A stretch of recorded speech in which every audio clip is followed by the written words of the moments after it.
另外，伫爱河边的高雄国宾饭店，去年1月是停业，即马当咧申请改建，未来是会新起2栋5层楼悬以上的大楼。即马环保团体是质疑讲，这项改建案伊申请的补助可能是无符合资格，而且咧，佮加上附近这土木液化，若阵污落去，附近的徛家恐惊是拢会受到影响。这开发单位是表示讲，有听到居民甲专案委员的意见，所以下个再来讨论。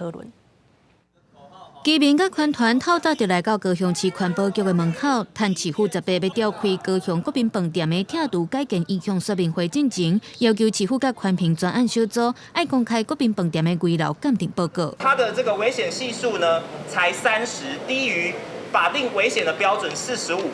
所以它是安全的。但是在2年后呢，他们要申请危老奖励的时候，突然之间呢，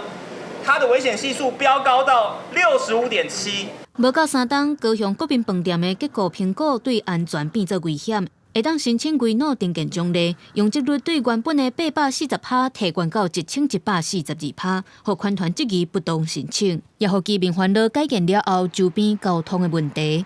国民街从河东路到四中路只有短短130公尺，要挤进